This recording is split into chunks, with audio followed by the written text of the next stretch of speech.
Ah, agora eu tô vendo.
Vamos lá, meu povo. Cadê Paiva? Flávio, nada ainda, né? Mas vamos lá.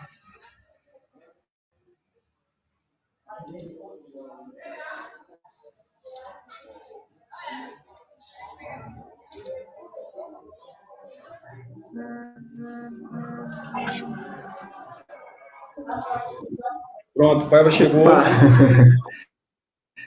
Estava aqui aguardando, tinha até mandado recado que estava pronto já.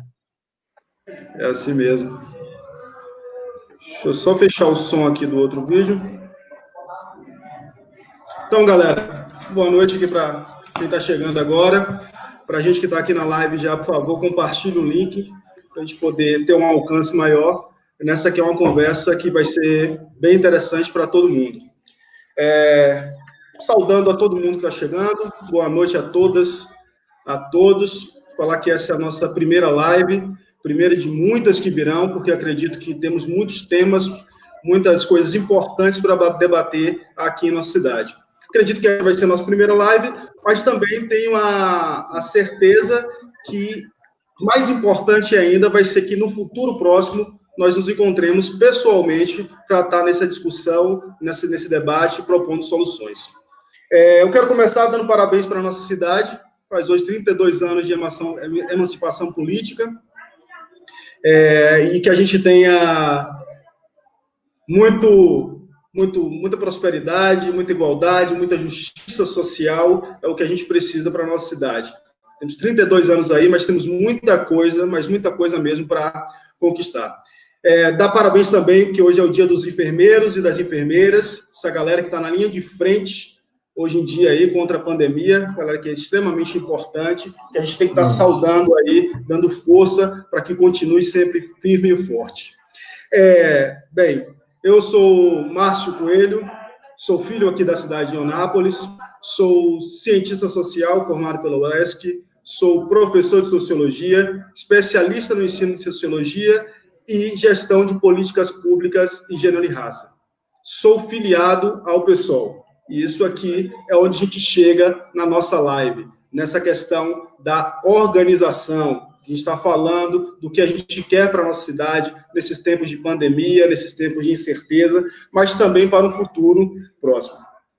Aqui eu vou abrir um pequeno parêntese para falar um pouquinho para vocês do que nós viemos fazendo em relação à ativação ou reativação do partido na cidade.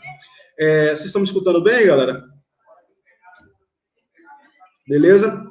Pois então, a ativação ou reativação do partido aqui na cidade. O Partido PSOL, ele já esteve aqui na cidade de Eunápolis há alguns anos, tiveram alguns quadros, mas de um tempo para cá ficou paralisado. Então, nós estamos, desde o final de 2018, com a tarefa, com o empreendimento, na verdade, de reativar o partido aqui na cidade. Essa tarefa e essa escolha, ela não é à toa. A gente está aqui com mais 4 colegas aqui, companheiros de outros que estão assistindo a live, que sabem muito bem que nós temos o entendimento que o PSOL, nesse momento, é a ferramenta única em relação a um partido que é progressista, uma organização que é de esquerda, que não nega seus ideais. Então, na verdade, a gente escolhe, não, de certa forma, fomos até escolhidos para essa tarefa, para esse empreendimento. É muito importante que a gente conseguiu reunir pessoas da cidade, filhos de Eunápolis, de vários quadros, de várias, na verdade, áreas de conhecimento, de saberes diferentes. E é isso que a gente quer, inclusive, com essa live. Na verdade, estamos dando mais um passo no caminho de confluências, de diálogos, de troca de saberes, de produção de conhecimento, porque a gente entende que esse aqui vai ser um canal essencial para alcançar o povo, para que a gente possa, de maneira proativa, positiva e propositiva, estar pensando a cidade, criando um projeto que seja sólido, que seja consolidado, que, na verdade, consiga ser uma alternativa pujante, potente aqui, com ideias que estejam à esquerda, que sejam realmente progressistas. E, nesse sentido, tem todo um arcabouço de importância a perspectiva da organização. Organização que, nesse caso, está ligado diretamente ao nosso tema de hoje aqui, que é o nosso tema que a gente vai falar, que é cidadania em tempos de pandemia. A gente trouxe os colegas aqui e a gente vai tentar entrelaçar, confluir diversos fatores, diversas áreas, entendendo como a cidadania se desdobra. E aí eu chego para vocês e pergunto de maneira muito rápida, muito simples, o que é cidadania? As pessoas, elas acabam confundindo muito e limitando temporalmente a perspectiva de cidadania de forma que seja votar e ser votado, que acontece apenas de 2 em 2 anos. E nós não entendemos cidadania dessa forma. Cidadania é muito mais. Cidadania é a confluência, uma conjunção de direitos. Ou seja, é a participação massiva da população nos processos decisórios cotidianamente. Então, não é apenas de 2 em 2 anos você ir votar e ser votado. Passa por um outro processo de, na verdade, conscientização, em que a população esteja, então, no centro, na parte democrática, na parte realmente decisória, de envolvimento massivo para tomar as decisões. Isso é bem importante, porque, contemporaneamente, a gente acaba dizendo, categorizando, conceituando a cidadania, então, com pelo menos junção de 3 direitos. Direitos civis, liberdade de ir e vir, por exemplo, liberdade de escolher o seu trabalho, liberdade à propriedade, nesse sentido. Direitos políticos, que, no caso, então, votar e ser votado, livre associação, estar, então, num partido, num sindicato, numa associação, seja na agremiação, na forma de organização que você quiser. Isso também é um direito político garantido.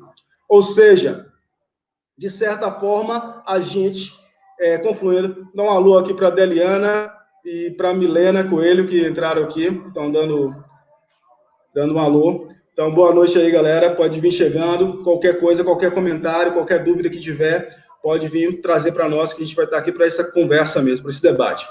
Então, olha só, e também os direitos sociais que nós temos. Então, a gente tem direitos civis, políticos e sociais. Direitos sociais é aqueles que estão na esteia do nosso dia a dia, da nossa vida, que é saúde, educação, segurança, habitação. Tudo isso faz parte.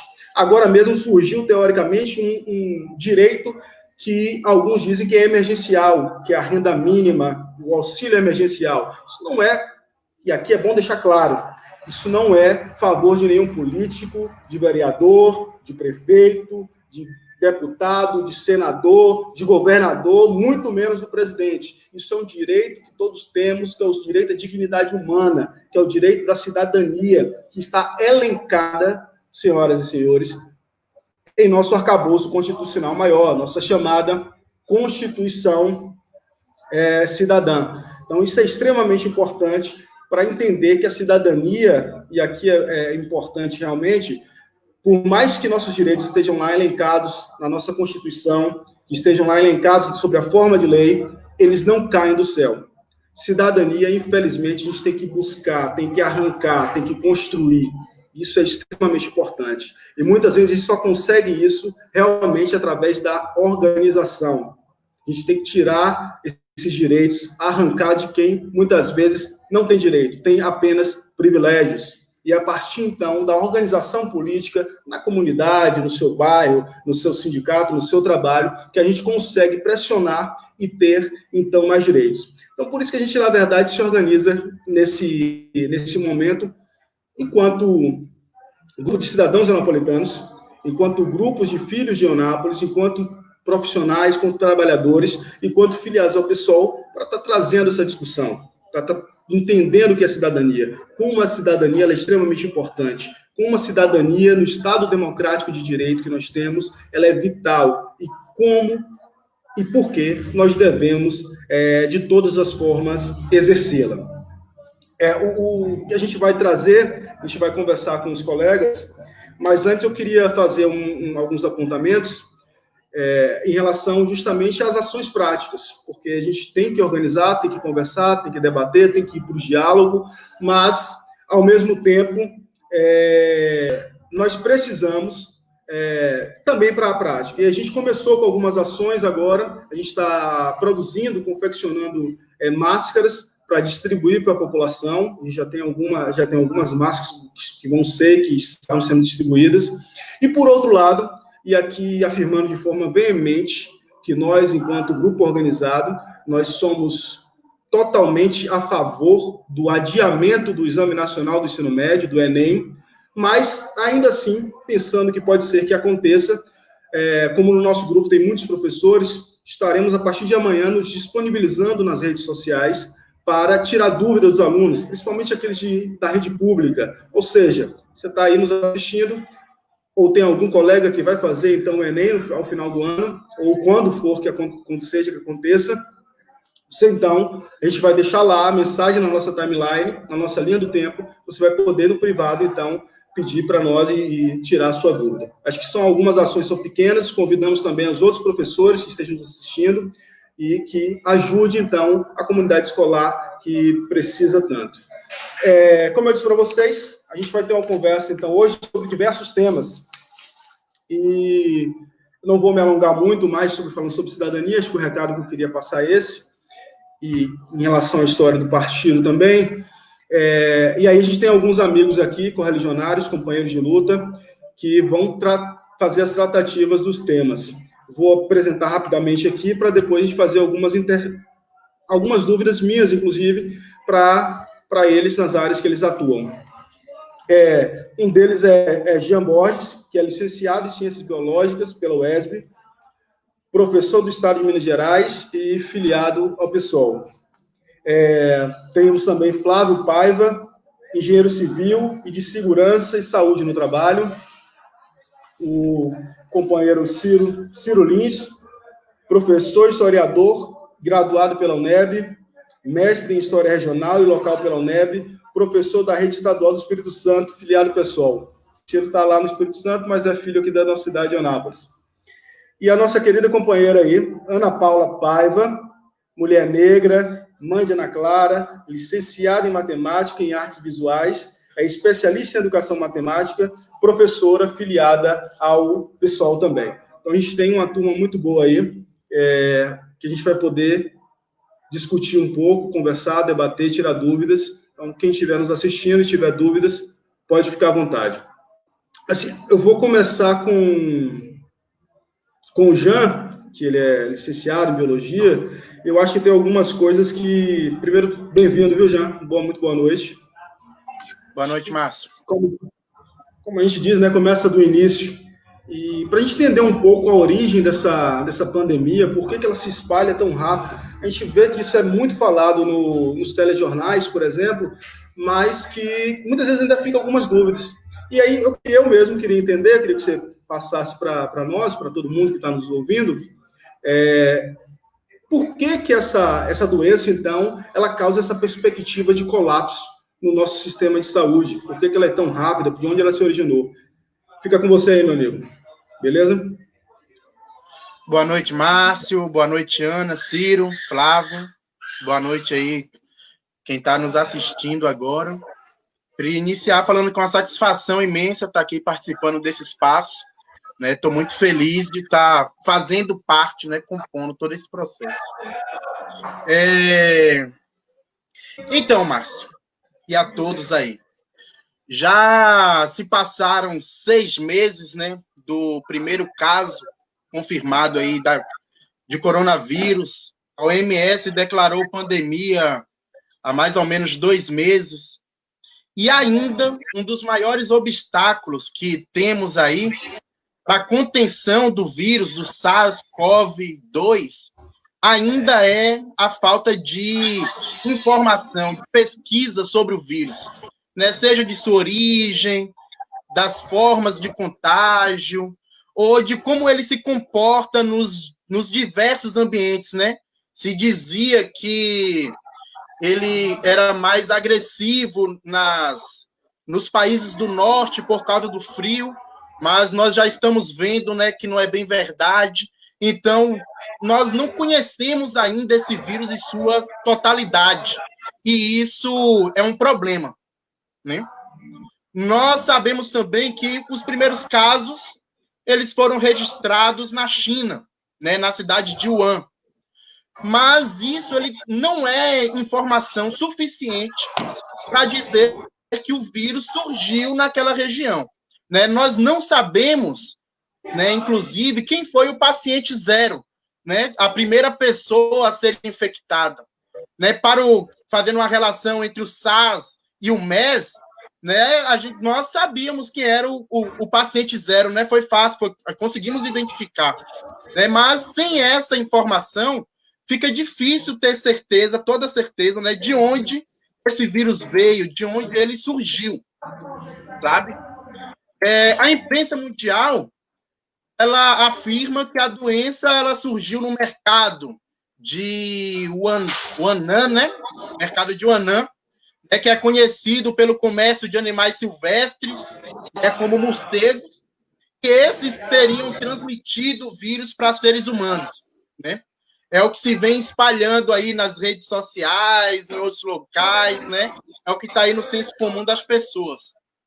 Mas nada disso também é comprovado cientificamente, Para afirmar que uma espécime de vírus que causa, para afirmar que a espécime de vírus que causou a pandemia, ela veio de morcego, a gente precisaria encontrar uma similaridade genética de pelo menos 99% do vírus do morcego, o vírus que está infectando seres humanos.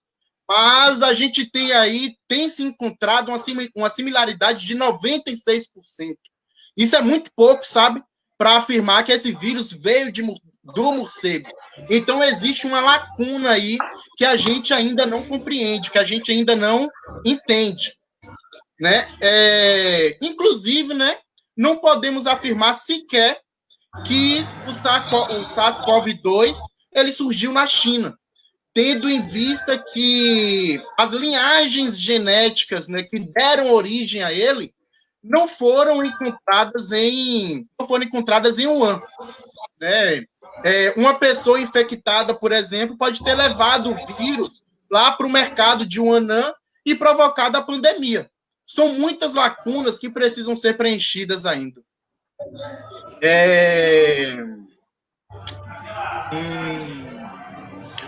Pois é, Jean. Quanto a essa questão do colapso do sistema público, essa rapidez, como é que você enxerga isso? Como é que é? Essa questão, então, do colapso do sistema público de saúde, essa rapidez com que o vírus ele se propaga. Sim, sim. Então, o fato é que o coronavírus, né, o novo coronavírus, ele já mostrou que ele tem um potencial muito grande de contaminação, né? E esse é o grande problema. A sua taxa de letalidade realmente ela não é tão grande comparada a outros vírus, como o sarampo, por exemplo, ou o próprio SARS e MERS, né? Mas ela possui algumas particularidades que fizeram com que ele se tornasse, né, fizeram com que ele se tornasse extremamente perigoso, né? E repito assim, a falta de estudo, né, sobre esse vírus, até porque ele é novo, né? A gente não teve tempo hábil para estudar profundamente, né, como que esse vírus se comporta. Ele tem sido um empecilho assim para a gente conseguir conter o vírus, né? Então, por exemplo, o mundo inteiro tem adotado o isolamento de 15 dias, né? Uma pessoa é infectada, né, e ela fica ali em isolamento 15 dias. As pessoas que tiveram contato com essa pessoa isolada também vão ter, com a pessoa infectada, também vão ter o isolamento de 15 dias. Esse seria o tempo suficiente para o nosso sistema imunológico combater o vírus e a gente se livrar, retirar ele do nosso corpo. Mas já existem pesquisas que estão sendo feitas que mostram que, mesmo depois de 25 dias, pode atestar positivo ali para a pessoa. Ou seja, 15 dias de isolamento não seriam suficiente, né? Esse pode ser um dos motivos dele ter se alastrado pelo mundo inteiro. Os países estavam adotando uma política de 15 dias de isolamento, sendo que o vírus se comporta, né, tem um comportamento de ficar até 25 dias no corpo da pessoa. Né? Isso pode ter beneficiado esse alastramento. A gente pode dizer também aí, nós sabemos que o vírus ele é transmitido pelas gotículas de saliva, né? E aí, por isso que nós adotamos as medidas de se manter 2 metros de distância de cada pessoa, usar máscara, né? Tá o tempo todo com álcool em gel, lavando as mãos, essa questão da higiene pessoal. Mas novas pesquisas, eu vou estar sempre falando de novas pesquisas, né? Porque o tempo todo está surgindo informação sobre o vírus. Estão descobrindo agora que o vírus pode ficar suspenso no ar por algumas horas, dependendo do ambiente. Se o ambiente for fechado, sem circulação. Então, não adianta 2 metros de distância, né? O vírus está suspenso no ar, ele vai e te infecta pelo olho. Entendeu? O ideal mesmo seria usar aquela máscara, né, que algumas empresas estão adotando agora, que tampa todo o rosto, né? A máscara em si tem se mostrado ineficiente por essa questão da transmissão pelo ar, do vírus ficar suspenso no ar e você ser infectado pelo olho. Aquela máscara total, né, que cobre todo o rosto, a população ela não tem aderido ao uso dela, né? Então, tem várias questões aí que estão influenciando essa grande disseminação do vírus, né, por todo o mundo. Inclusive pelas fezes, estão vendo que as fezes podem transmitir o vírus.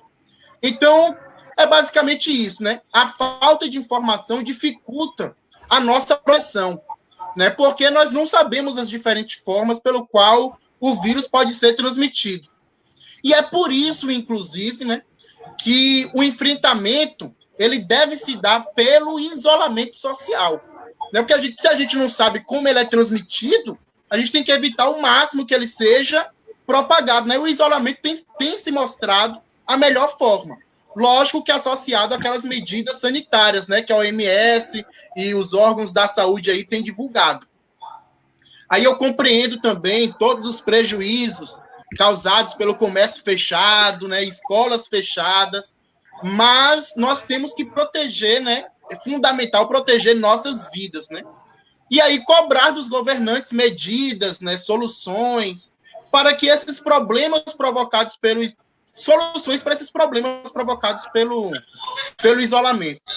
É preciso traçar um plano de recuperação econômico, social, né, mantendo o isolamento, né, com flexibilização de acordo com o número de casos. Então, isso, assim, né? Muito estudo ainda a ser feito, muitas lacunas a serem preenchidas. O certo é ficar em casa. Fique em casa para não... isso, eu acho que o recado que traz aí o recado que você traz aí é essencial. Justamente é muita coisa nova e o melhor realmente o melhor remédio ainda é o distanciamento social, ficar em casa, né? Se agora, para o final, já trouxe algumas coisas interessantes falando da estrutura, né, da infraestrutura.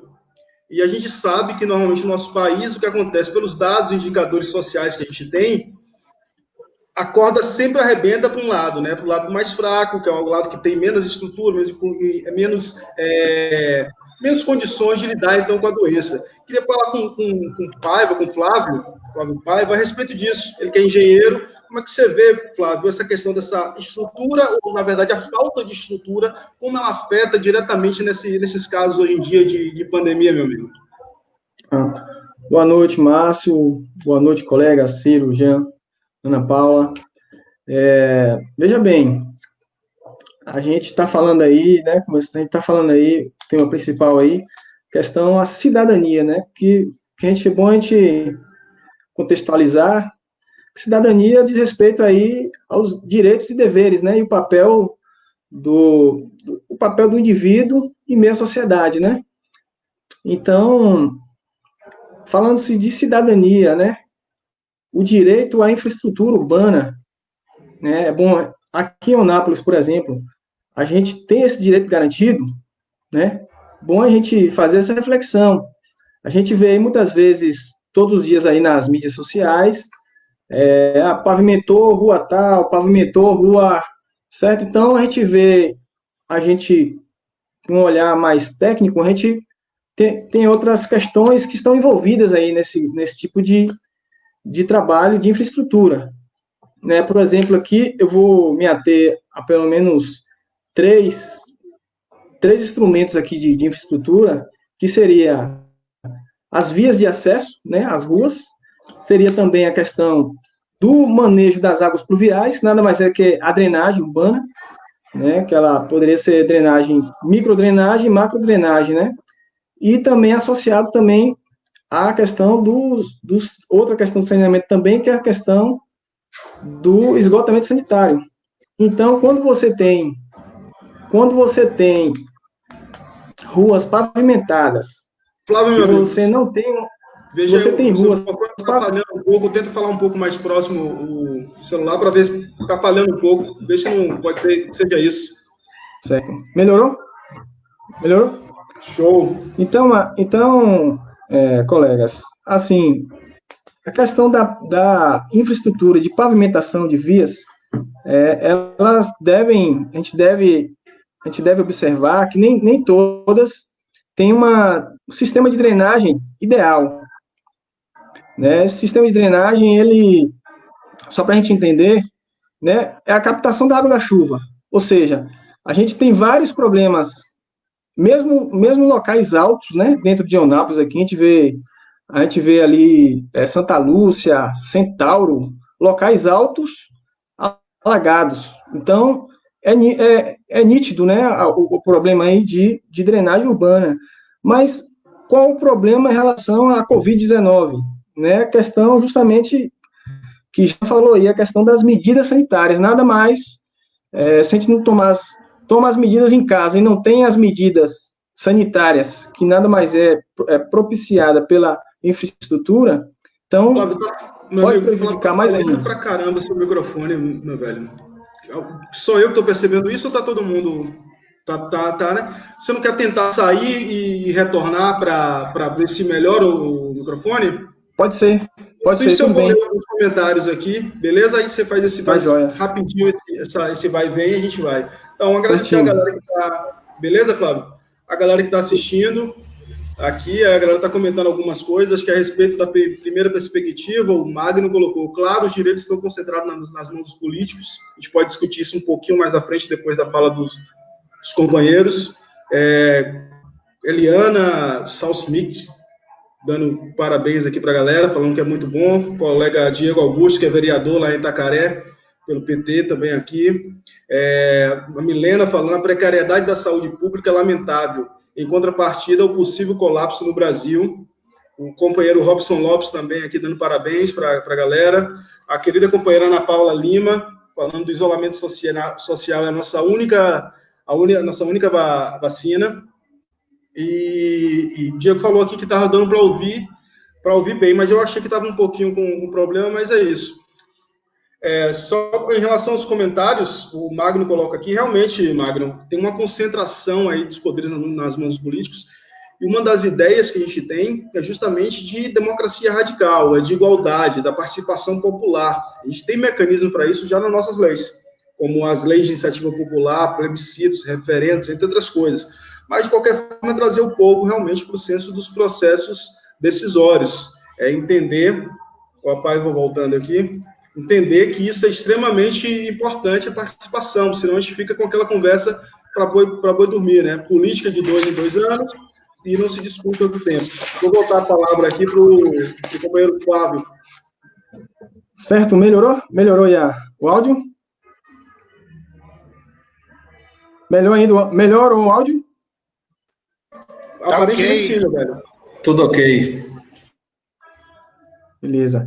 Então, falava aí de drenagem urbana, né? Ligado a essa questão das pavimentações, né? A abertura de ruas em Eunápolis. E também que a gente não visualizava aí uma infraestrutura do ponto de vista de drenagem urbana eficiente, né? Haja vista que tem locais altos que ainda criam aquelas poças de água, fica muito tempo. A gente tem enchentes aí mesmo, ali na Rua do Bueiro mesmo, ali também. Na verdade, assim, Eunápolis, ele é plano, né? E ele tem vários canais que cortam, né, por Eunápolis. Então, eu estava fazendo um levantamento, me disse só um canal que tem em Eunápolis, ele é todo circundado de casas de um lado ou de outro, dá 8 quilômetros. Então, isso aí, se você pegar a quantidade de pessoas que moram em torno do riacho de 8 quilômetros, então dá uma quantidade muito grande de família. E a gente sabe que o Covid-19, ele é comprovado que ele, né, tem vestígio do Covid-19 nas fezes. Então, isso é um fator de risco altíssimo. Então, hoje a gente vê, assim, entra gestores, sai gestores, e essa questão da macrodrenagem de Eunápolis nunca foi resolvida. Então, essas pessoas de menos condições, né, digamos assim, as mais fragilizadas, né, as que estão mais à margem da sociedade, que menos faz jus aos direitos que têm, né, isso aí, trazendo para a cidadania. Então, elas estão mais à mercê do Covid-19 por conta da ausência de infraestrutura, né? Então, é um ponto aí que eu observei que pode, né? Pode ser um fator muito, muito alto aí para contaminação, porque as pessoas que moram em torno ali, elas estão com esse esgoto passando no fundo da casa. Haja vista quando chove, né? Quando chove, então, toda essa parte mais baixa, ela enche de água. Então, não é raro em Eunápolis você ver diversas casas alagadas. Então, com a pandemia e com o risco, né, já começou a aparecer, infelizmente, né, uma notícia que hoje tem a suspeita aí já de uma morte já em Eunápolis, Covid-19, a gente fica com esse receio, né? Então, a infraestrutura, ela é benéfica nesse sentido. A gente tem que incentivar aos gestores aí, futuros gestores, para que possamos investir nessa área. É uma área, para você ter uma ideia, a cada real que a gente investe em saneamento básico, por exemplo, a gente economiza R$4 na saúde pública. Então, é um fator para a gente seguir a risca e seguir com seriedade.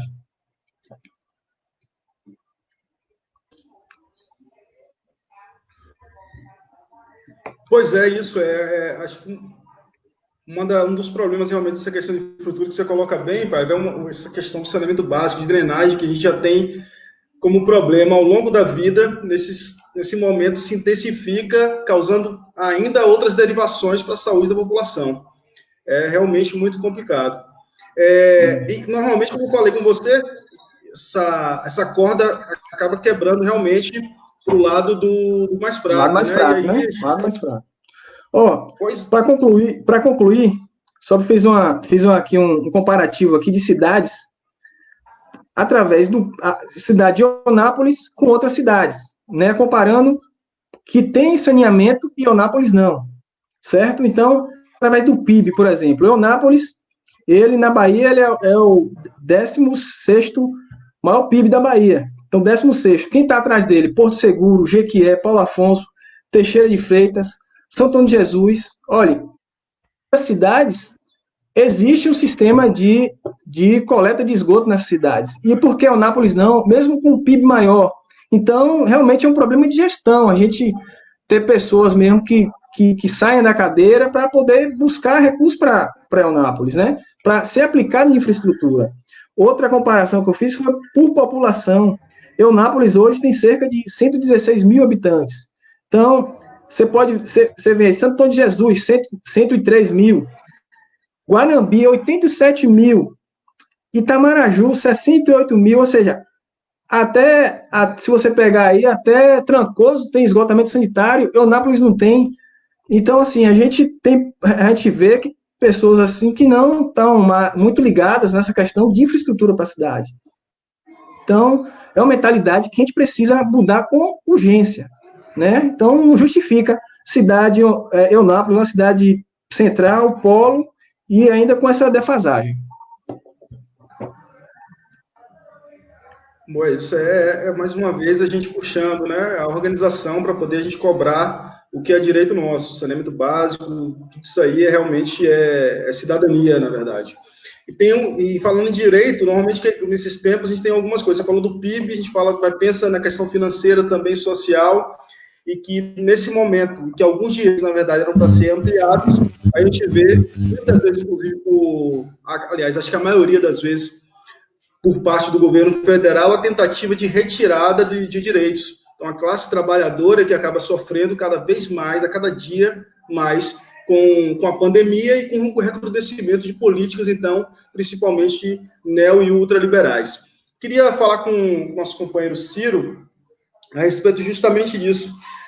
E aí, entrando, de certa forma, no tema, já entrando um pouquinho para a educação, que é extremamente importante, direito social básico para todo mundo, e aí para ele falar um pouquinho sobre a perspectiva dele, como é que está a educação nesse tempo de pandemia e a situação, inclusive, da classe trabalhadora da educação nesse tempo de pandemia também. Contigo, Ciro. Bem-vindo. Então, obrigado, Márcio, aí. Boa noite, Flávio, Ana, né, são companheiros aí do partido.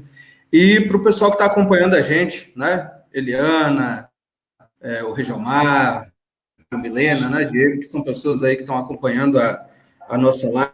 Vou deixar aqui meu boa noite e o bem-vindos também, né?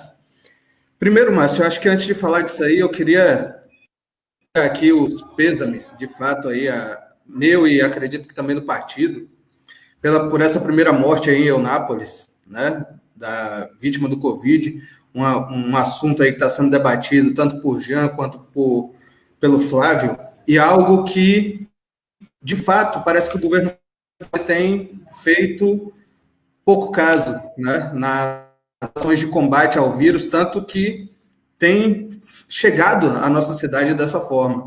Tanto o governo federal, né, quanto algumas linhas do nosso meio, né, social aí em Eunápolis, né? Há pouco tempo aí eu vi, por exemplo, carreatas em prol de uma abertura, né, meio que uma política estratégica para a contenção e para evitar que mais danos aconteçam à população, principalmente a população mais pobre, né?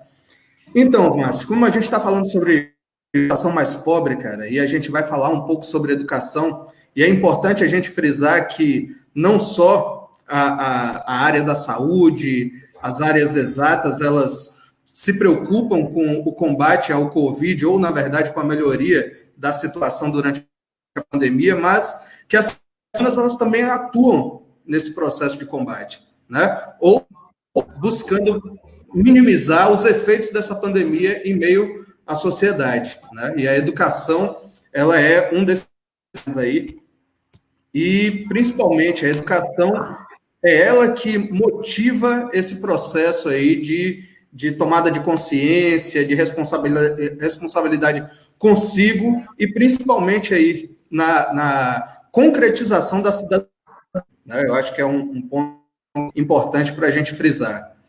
Então, assim, Márcio, tem trazido uma situação bem adversa para a educação em geral, né? Então, por exemplo, há 2 meses atrás eu estava dentro de uma sala de aula, dando aula, né, presencial, com todas as estruturas possíveis, e de uma hora para outra a gente caiu de paraquedas em um modelo que não estava concretizado, né, e nem estava imaginado para este momento. Não quer dizer que ele não estava imaginado, mas que ele não estava concretizado para esse momento.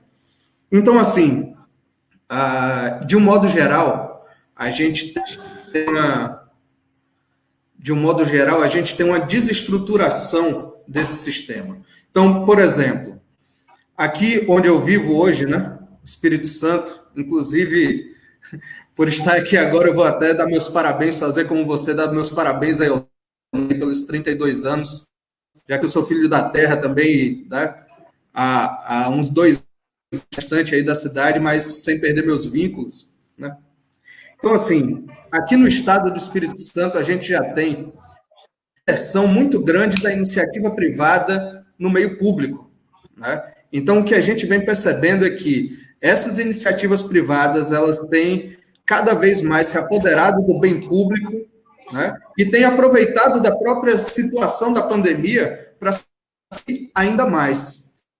Isso cria, no meio do público, uma dicotomia muito grande. Por exemplo, hoje eu vivo numa cidade de 20 mil habitantes, uma cidade pequena no interior do estado, onde não tem escolas particulares, só existe escola pública aqui na cidade. Essa pandemia, ela criou um fosso social dentro da escola pública. Agora a gente tem uma escola para aqueles que têm acesso e uma escola pública para aqueles que não têm acesso, né? Então, a pandemia, ela trouxe um constrangimento educacional para a própria população, né? Porque, assim, a gente antes tinha uma escola pública que atendia, principalmente aqui na cidade, a todos os níveis sociais, buscando garantir uma qualidade nisso, né? Agora a gente tem a escola de rico, né? Aqueles que têm acesso à internet, que têm computador, que têm, né? E a escola pobre, né? Aquela escola sem o acesso devido. Inclusive, muitos professores não têm o acesso, né? É importante frisar isso. Exatamente. Observe uma outra situação. Eu estou falando para você aqui de um local que é o sudeste do Brasil, considerado a região mais rica do país, né? Estou te falando de um estado com 79 municípios, 70 e poucos municípios, né? Que é o Espírito Santo, e uma inserção muito grande de iniciativa privada dentro dessa Secretaria de Educação. Logo quando eu entrei, a gente tinha o Instituto Unibanco, o Instituto Natura, ou é Boticário, eu não lembro, né? E vários outros institutos. É primo, né? Até só estão coadunando aí com a ideia, né? E vários outros institutos que pautavam a educação do Estado, né? Então, assim, a gente observa que, principalmente o Instituto Unibanco, né, usa um outro nome para poder não aparecer tanto, ele tem pautado cotidianamente essa opção pela EAD, né? Aqui o Estado, ele optou pelo modelo das videoaulas do Amazonas, né? São videoaulas que são preparadas pelo Estado do Amazonas e que, segundo o secretário de Educação e o governador do Estado, ela foi pedida para o Estado, porém, houveram vários editais de concessão, na verdade, isso mesmo, de concessão de sinais de TV para que chegar em mais pessoas possíveis, né? Só que, mesmo assim, tem pessoas que não têm TV, né? Inclusive, o nosso município, na verdade, a nossa região aqui, ela não tem o sinal de TV. Então, os alunos, eles não têm acesso à TV, não têm acesso pela internet, e eles são obrigados, em tempos de pandemia, a se deslocar da casa deles até a escola para poder pegar as atividades impressas e fazer a aula com o professor mediar, né? Então, ele vai ser o protagonista do estudo dele, né? do saber, só que um protagonista sem ferramentas, né? Vale a pena a gente frisar essa situação. Quando eu trago essa experiência do Espírito Santo, eu fico pensando na questão da Bahia, com 19 municípios, né? Uma dimensão continental quase, né? Que a Bahia ela é basicamente o Brasil, inclusive no formato geográfico, né? Então, um estado muito grande, com um bolsão social enorme, né? Uma fissura social enorme, né? Locais que não têm sinal de nada, né? Implantado isso na Bahia, né? Ou como vai ficar a situação da educação na Bahia pós-pandemia. Mas aí, Márcio, eu tenho, inclusive, duas preocupações. Por exemplo, aqui, essa EAD, ela teve um porém que foi interessante. A gente conseguiu, mesmo com essa manutenção que não agrega os estudantes e que fere a LDB, no que tange a questão da igualdade de acesso, né, a gente conseguiu manter os empregos, né? Os professores, eles ainda permanecem no Estado, né?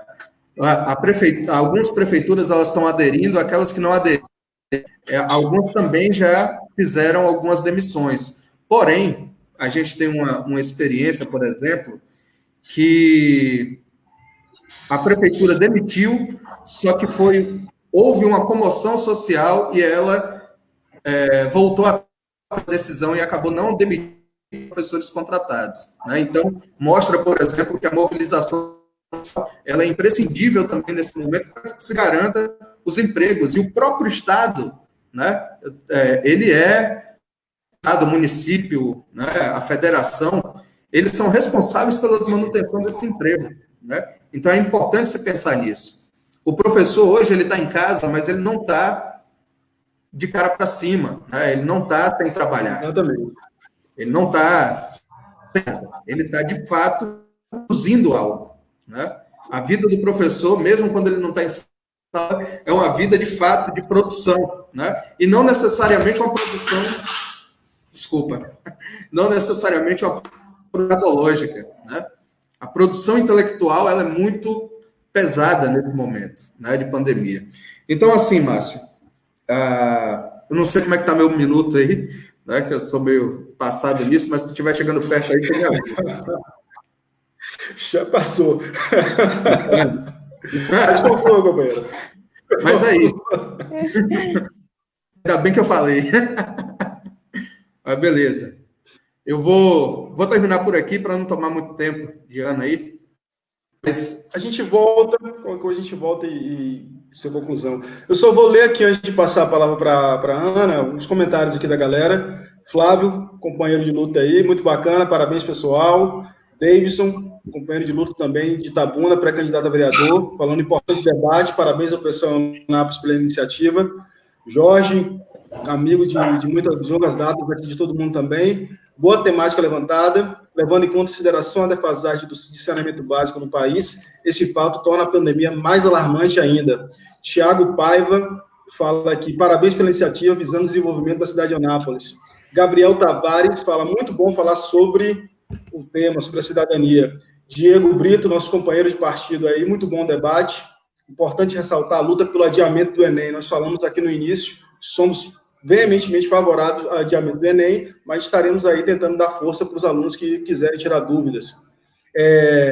Milena, parabéns, Ciro, muito boa linha de explanação no contexto da educação. Gabriel Tavares, muito bom falar sobre educação nesse momento. A desigualdade que estão fazendo com os estudantes. Belo argumento, Ciro, parabéns. Nossa companheira Ana Paula, além do curso educacional... Márcio, só mandar um beijo para minha mãe, que eu fiquei sabendo que ela está assistindo. Beijo, mãe. Todo mundo, beijo para a mãe de Jane. A nossa colega Ana Paula fala, além do força educacional, temos também a retirada de direitos dos professores. Cidadania para quem? Pergunta Ana Paula. É justamente isso que a gente está colocando, que a gente tem que ir para a luta para buscar cidadania, senão a gente fica como subcidadão. O Ricardo, ele fala, Flávio, muito importante o debate para a educação de Eunápolis e da Bahia. Precisamos sair fora da caixa Eunápolis, precisamos de mudança urgente. Jorge volta e fala, manter o Enem e atenuar ainda mais desigualdades educacionais, principalmente entre as regiões. Eliana, acentuar as desigualdades, desculpem, entre estudantes da rede pública e privada. Abismo, como disse o Ciro. Pois é, acho que essa pandemia ela vai tornar emergente, como grande parte do setor da sociedade, ela não quer a educação como um direito de todos, como um direito, inclusive, como pilar da cidadania. Quer a educação como mercadoria, simplesmente. Infelizmente, nem todo mundo pode comprar essa mercadoria da forma que eles querem. E a nossa luta é justamente isso. Educação não é e não pode ser mercadoria. E aí, falando com Ana, que é professora aqui da Rede Municipal de Eunápolis, queria saber dela como é que foi, teve algum plano emergencial aqui para a cidade. Muitas cidades, como o Ciro também já trouxe, falou que teria algumas estratégias para tentar trazer os estudantes em relação aos professores, em relação também à situação dos professores aqui, como é que está em Eunápolis, o que é que está sendo feito, o que é que está sendo alinhavado aí para o sistema educacional, de certa forma, caminhar. Com você, Ana, bem-vinda. Pessoal, boa noite a todos e todas. Eu acho que vou tentar ser bem breve, né, porque o tempo já praticamente já se esgotou. Então, queria agradecer o convite, né, pelo Márcio, também saudar os colegas Ciro, Flávio, Jean, tá? E parabenizar a nossa cidade, né, 32 anos de muita coisa ainda a fazer, né? Então, você falou sobre, porque o áudio não estava muito bom, Márcio. Você perguntou se em Eunápolis existe Se existe algum tipo de plano para tentar viabilizar o sistema educacional, como é que está a situação dos professores nessa lida, que a gente fala muito do contexto de aluno, mas esquece os professores, né? Sim, claro, com certeza. Então, aproveitando a sua fala, lá no início que você falou, né, que ser cidadão é a garantia, né, dos direitos sociais, políticos, civis, então, por sua vez, a educação também, né? Então, para responder, eu vou tentar fazer uma retrospectiva do que aconteceu, né, como foi o ano letivo de 2020 em Eunápolis. Assim também como não diferente dos outros anos, o município de Eunápolis iniciou o ano letivo de 2020 faltando merenda, faltando professor, faltando transporte escolar, foi assim uma loucura, né? Logo que isso foi se estabilizando, né, se normalizando, né, porque isso também causou um grande desconforto para a gente, professor, e pior ainda para os nossos alunos, né? Isso foi se normalizando. Quando isso foi se normalizando em nosso município, veio a nossa negociação, né, com o gestor para o nosso reajuste anual, né, que seria para ser de 12,84%. Então, é uma verba do Fundeb que é uma verba que já veio do município com esse reajuste. E depois de 3 paralisações, os professores de Eunápolis entram em greve, tá? Então, não houve, né, a gente não conseguiu esse diálogo entre gestão e a categoria, então, né, foi deflagrada aí uma greve, e logo quando se encerrou a greve, veio a pandemia aqui em Eunápolis, né, aí o prefeito decretou férias coletivas, aí logo em seguida, em final de abril, foi proposto, né, um plano emergencial de ensino. Esse plano, ele foi para o Conselho Municipal de Educação, foi aprovado, né, e veio para a nossa apreciação. Esse plano, inicialmente, ele não era obrigatório, ele era optativo. Porém, né, nós vimos a necessidade de realmente estar acompanhando esses alunos, e assim, inicialmente, os professores aderiam, praticamente 100% da rede de professores aderiu ao plano de ensino. E o que seria, né? Como que seria esse plano de ensino? Seria acompanhar os alunos pela sala de aula virtual do Google, né, o Classroom, e pela plataforma Aprimora, inicialmente, e também formar grupos, né, com atividades padronizadas que seriam distribuídas em todas as escolas do município, e nós iríamos acompanhar esses alunos de 15 em 15. Né? Então, veio a semana de formação, e mais ou menos lá no dia 4, e exatamente no dia 4, o prefeito, o gestor de Eunápolis, ele baixa um decreto exonerando todos os professores contratados, todos, sem exceção, né?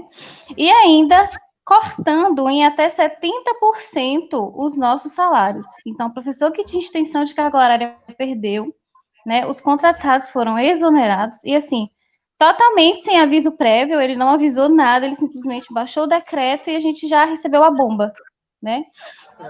E assim, não existiu nenhum diálogo com a categoria, já baixou o decreto e, né? Enfim. É um louco. E assim, nós estamos... Pois é, né? Aí, assim, por enquanto, esse plano, ele está suspenso, né? Ele está de stand-by, né? Estamos aí na luta, né? Pela retirada, né? Contra a retirada dos nossos direitos conquistados, né? Que não foi fácil. E, assim, ele, né? A gestão, a prefeitura poderia, por exemplo, aproveitar esse momento de pandemia e estar reformando as escolas, já que essas reformas, elas sempre acontecem em período de aula, né? Então, além de estar reformando essas escolas, que sempre acontece no período de aula, ele também estaria aí dando trabalho, né, às pessoas para essas reformas. Então, é mais ou menos isso, e assim, é algo muito desconfortante, né, é algo que nos tirou o sono, né, nos tirou. Tem professor que, por exemplo, ele conseguiu pagar as contas do mês, mas não conseguiu mal a feira do mês, né? Então, eu ouço relatos, assim, bem tristes, muito difíceis.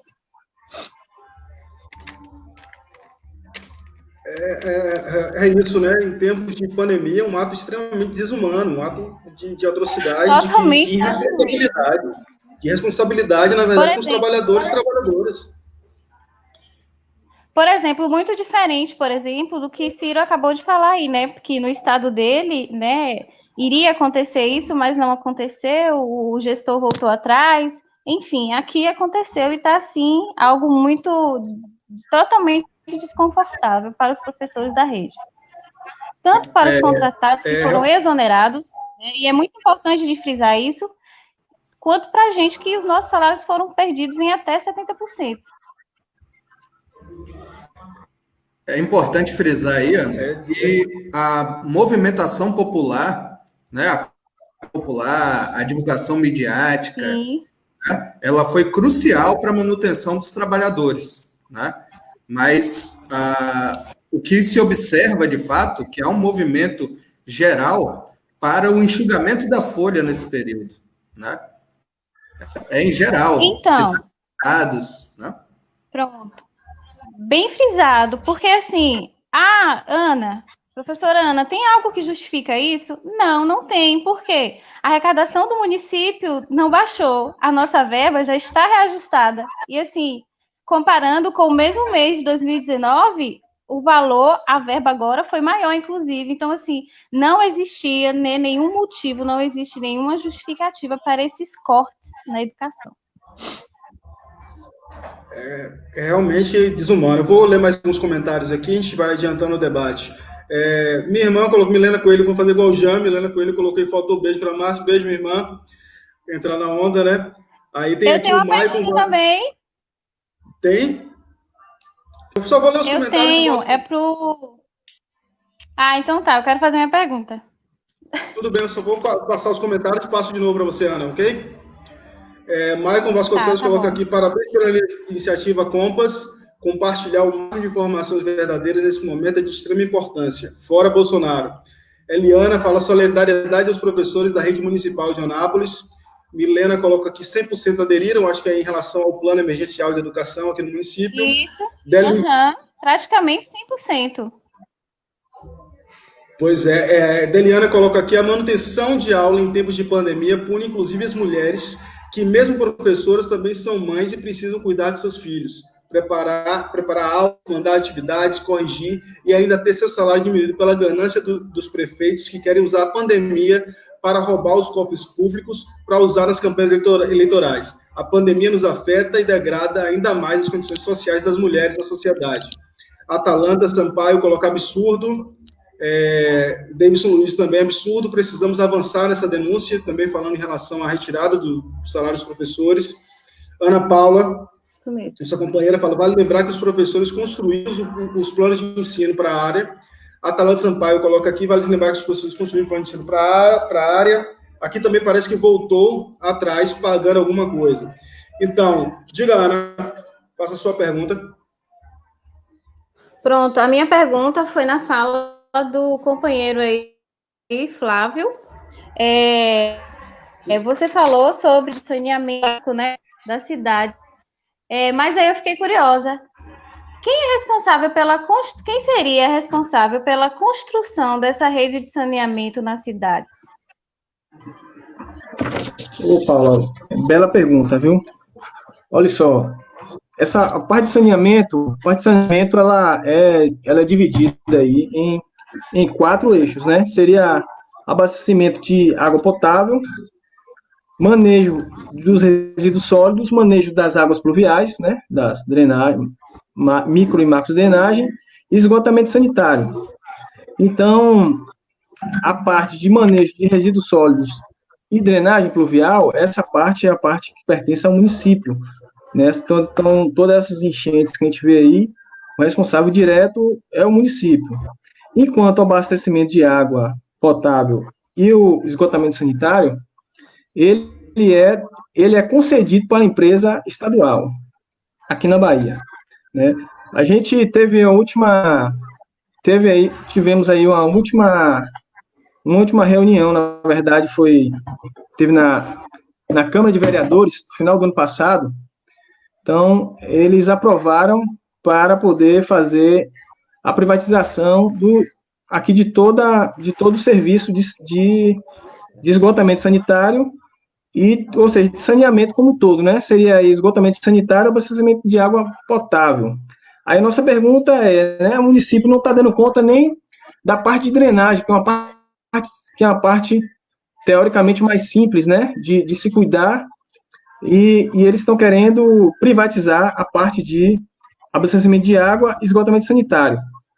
Nessa última reunião que tivemos, que participamos lá na Câmara de Vereadores, no final do ano passado, foi colocado pelo Sindicato dos Trabalhadores de Saneamento da Bahia, e também o site também Bahia 40 Graus também, que existe uma verba de 200 milhões para ser implantadas em Anápolis.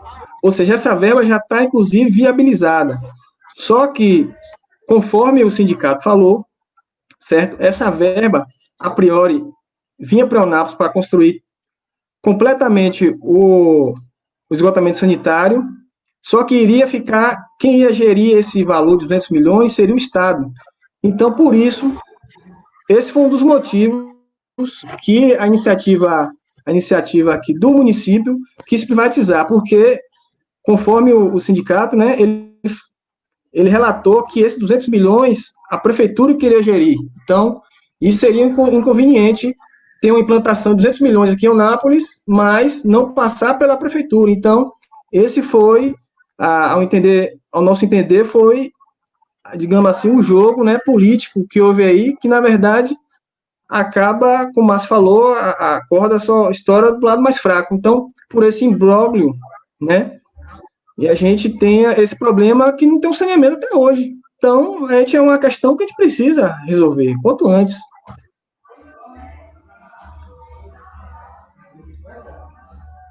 Obrigada, viu? Essa questão de estrutura que está diretamente entrelaçada e confluente com a cidadania. Davidson colocou aqui absurdo, precisamos avançar nessa denúncia, acho que falando em relação aos professores, e a Atalanta Sampaio colocou aqui também solidariedade aos profissionais de Porto Seguro também, que acho que deve estar passando pelos mesmos problemas. E aí, nesse sentido de avançar nessa denúncia, a gente estava conversando com a presidenta do sindicato dos professores aqui de Eunápolis, a professora Jovita, e a gente marcou, está conversando com ela, para desenvolver uma outra live na semana que vem, no caso, no dia 19, data provável, provavelmente nesse mesmo horário, das 19 horas, para falar um pouco de como está a educação em Eunápolis aqui nesse tempo de pandemia, o que é que o sindicato está fazendo, o que é que, no caso, a APLB está tomando forma para cobrar, para exigir do prefeito os direitos, não é exigir favor, não, é exigir direito. E o que é que a APLB está fazendo? Então, a gente vai estar marcando a nossa próxima live, e a gente vai estar divulgando nas nossas redes sociais.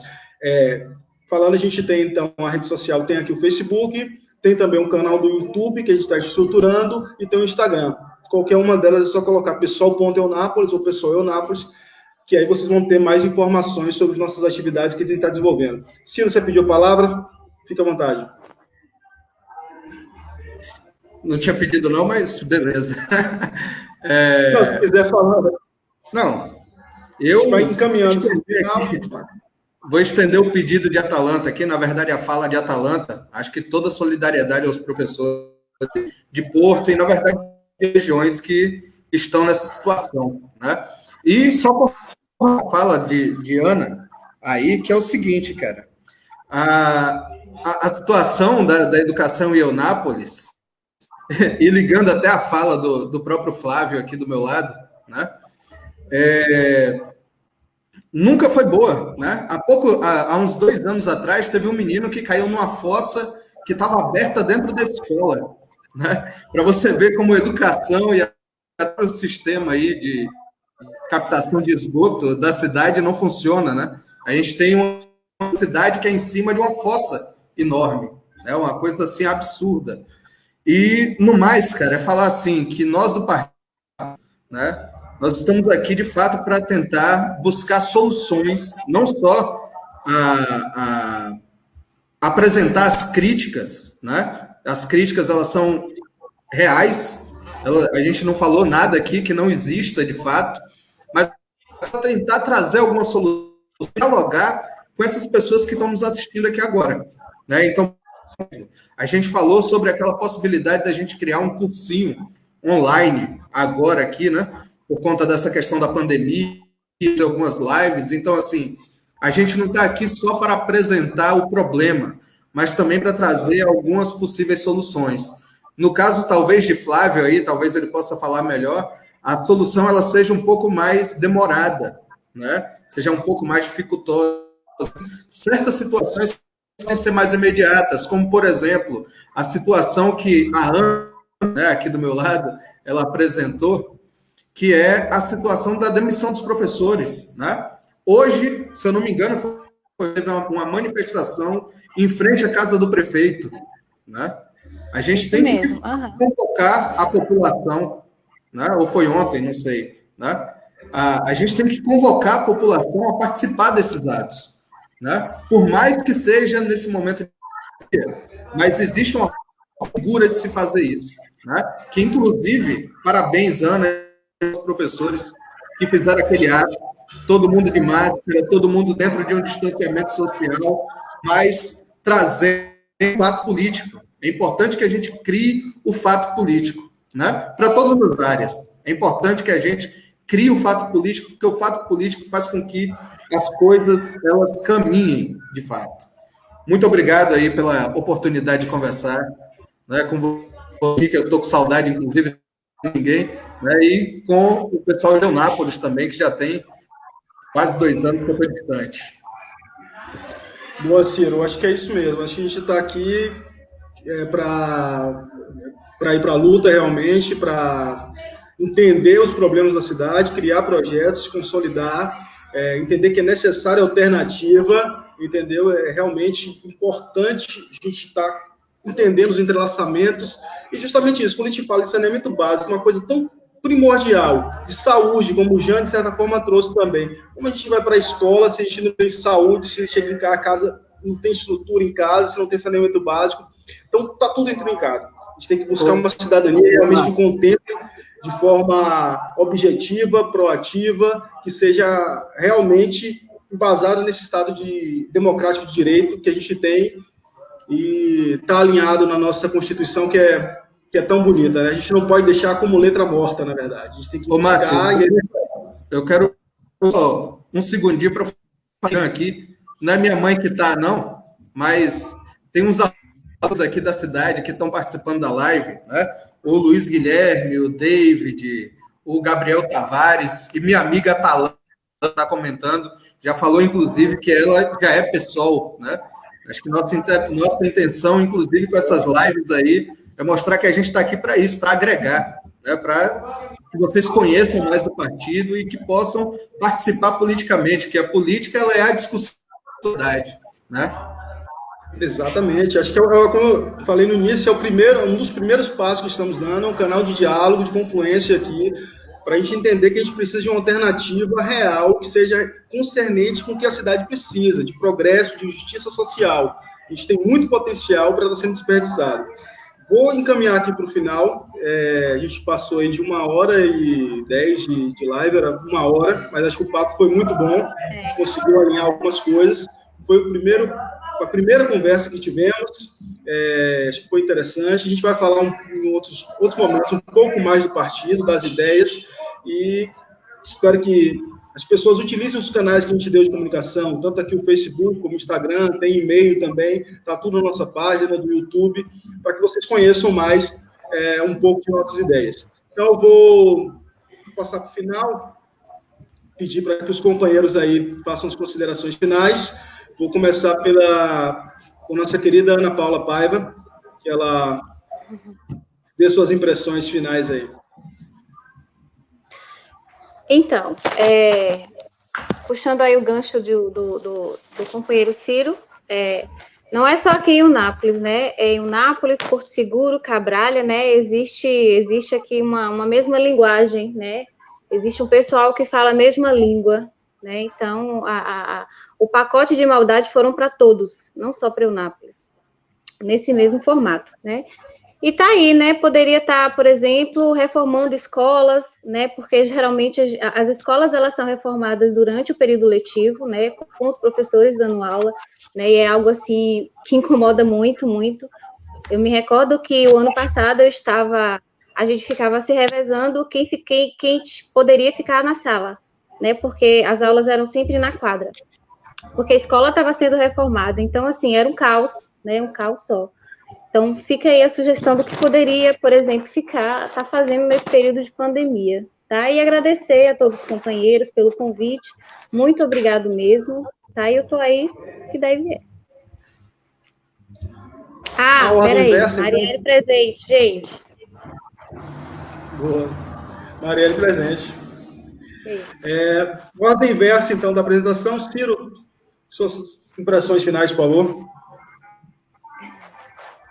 Então, eu queria parabenizar aí o pessoal de Eunápolis, né, pela iniciativa, a companheira aí, Ana, pela fala, né, e de fato, Marielle presente, né, e que ela seja a primeira de muitas, né, que ela tenha uma reverberação grande no meio social eunapolitano e que o pessoal firme na cidade como uma alternativa política, né?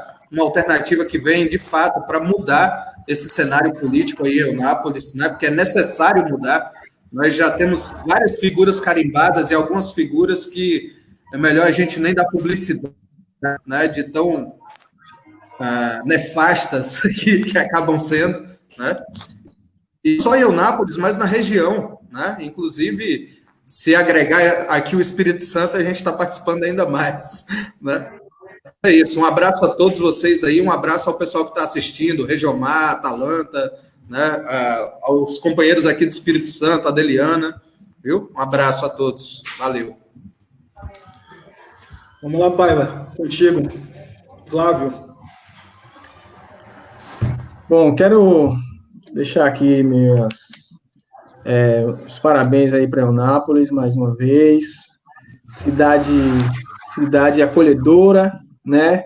Hoje, em Eunápolis tem uma população aí muito diversificada, muitos trabalhadores, trabalhadoras, e que o nosso entendimento cada vez mais precisa ser mais valorizado, porque quando cresce profissional, a cidade cresce, a empresa cresce, e nesse momento, acho que precisamos mesmo um pouco mais de paciência e de compaixão com os trabalhadores, né, que é o lado mais fraco.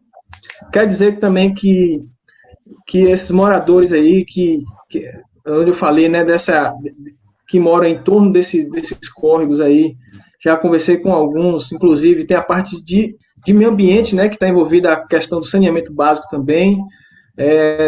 Entrevistei um morador de um lugar desses locais, e ele falou que há 25 anos atrás, há 30 anos atrás, eram locais muito, muito bonitos, poderia realizar pesca, ou seja, tinha até, né, tinha muitas aves, e hoje são, assim, um local de muita fedentina, ou seja, o povo que mora em torno desses 8 quilômetros aí, que eu não tinha dito, né, mas que pega ali do Parque Gravatar, passa ali por baixo da Norte-Sul, passa pelo Bueiro ali, continua até a BR-101, passa por baixo, pega parte do Gusmão, Moisés Reis, e vai, eu sei que termina lá na estrada ainda Porto Seguro, ou seja, são 8 quilômetros aí de muita devastação ambiental, né, que precisa ser revisto, porque essas pessoas estão sofrendo lá, e peço que nosso pedido aqui é realmente para renovar essas figuras, né, já muito conhecidas, repetitivas em nosso município, nossa região, né, a gente sabe que tem família aí que toma conta da região toda, então é hora de a gente renovar, tá? E assim se faço minhas palavras finais. Beleza, Flávio. Vamos lá, Jean, é contigo. Parabenizar aí a fala dos camaradas. Foi uma conversa muito produtiva. E quero terminar, né, dizendo para a gente valorizar o SUS. Mais do que nunca valorizar o SUS, porque a falta de investimento público na saúde tem matado muito mais do que o próprio coronavírus, né? O SUS ele é um projeto lindo, é um sistema lindo, mas é negligenciado, é subfinanciado, né? Se a adequada assistência fosse dada a esse projeto, talvez nós teríamos aí um caos muito menor, né? Em alguns lugares, como a gente está tendo. E isso é falando de todo mundo, né? O sistema de saúde no mundo inteiro parou porque, né, a iniciativa privada, infelizmente, acaba mandando e ela nunca vai fazer pela população que um sistema público é capaz de fazer. Então, é basicamente isso, né? Tomara que a gente aprenda um pouco, né, com essa pandemia. Boa, Jean, obrigado. Então, pessoal, agradecer pela presença de todo mundo. Vou fazer só a última rodada aqui de leitura dos comentários e encerrar. Regiomar fala, valeu, pessoal. Grato pela atitude em se ocupar em buscar encontrar caminhos para resolver a nossa situação neste tempo desconhecido. Jéssica Soares coloca parabéns, muito bom ocuparmos esses espaços de diálogo, principalmente nesse momento. Atalanta coloca Marielle presente, Mestre Modo atender presente e todos assassinados pelo ódio e a ganância. Repúdio e o nosso bom e velho fora Bolsonaro. Então, meu povo, agradecer a todo mundo que participou aqui. Deixar dois recadinhos. Diga, Ciro. Tem Tem que mandar um salve especial para a companheira Aline, que está acompanhando a gente desde aí. A gente foi falando o nome de vários, acabou não falando dela, e é uma pessoa aí, Eunápolis, que não pode ser esquecida, não. Viu? Salve. Aline, querida, boa hora para você, tá? Márcio, boa hora também para você, menino. Márcio. Vamos formar corpo. Diga, Flávio. Também mandar um alô também para a colega aí, Lídice, também. Com certeza aí, em breve ela vai estar aí com a gente também na correria. Opa, coisa boa. Isso, saudar todo mundo, agradecer todo mundo. Acho que essa é a nossa primeira live. Todo mundo aqui é um pouco marinheiro de primeira viagem, né? Um pouco de nervosismo, a gente não sabe ter direito ainda nos comentários, trazer algumas coisas. E acontece, a gente vai melhorando, mas a gente salva todo mundo mesmo. E deixa bem claro que quem tiver alguma coisa para falar, perguntar, nossos canais de comunicação estão abertos aqui no Facebook. Tenho certeza que quem conhece outras pessoas pode acessar também pelo WhatsApp e pelo Instagram, que a gente vai estar disposto aí para trazer essa galera para a gente concluir com muita força na luta, porque a gente realmente... Vou encerrar com o recado da campanha que a gente pretende fazer, mais uma vez lembrando, pegando a fala de Jean, força para o SUS, com certeza, a gente não pode perder esse, que é um objeto de nossa cidadania, com certeza, e também a questão do Enem, como disse antes, somos veementemente a favor do adiamento do Exame Nacional de Ensino Médio, mas se ele for ocorrer, ou quando ele for ocorrer, então nós queremos que nossos alunos, principalmente da rede pública, estejam preparados para fazer uma boa prova. Então, nos colocaremos à disposição para tirar dúvidas, solucionar alguns problemas aí nas nossas redes sociais. A gente vai postar um textinho lá na rede social, de cada um individualmente, também aqui do partido, informando que a gente pode perguntar no privado. Isso tanto no Instagram quanto no Facebook. E aí convido também os colegas que estiverem assistindo, e forem professores ou tiverem algum campo de conhecimento, que ajudem também a galerinha que vai, com certeza, precisar. Eu quero encerrar, na verdade, com uma passagem que a gente terminou com educação, então vou ler uma frase aqui do Paulo Freire, que eu acho que ilustra bastante nosso contexto, né, de cidadania, de educação, de precarização de algumas coisas, e que, nesse momento, a gente precisa estar bastante atento para esse conhecimento. Aspas. Não basta saber ler que Eva viu a uva. É preciso compreender qual a posição que Eva ocupa no seu contexto social, quem trabalha para produzir a uva e quem lucra com esse trabalho. Beleza, meu povo? Esse é o recado, nossa primeira live. Mais uma vez, agradecendo a todo mundo. Vamos encerrar por aqui.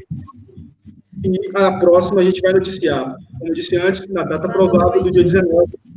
Isso, às 19 horas, com a professora Jovita aqui, para a gente entender, falar um pouco melhor da educação em Eunápolis. Beleza? Abraço, galera. Valeu, jovens. Boa noite. Boa noite, Maria. Boa noite.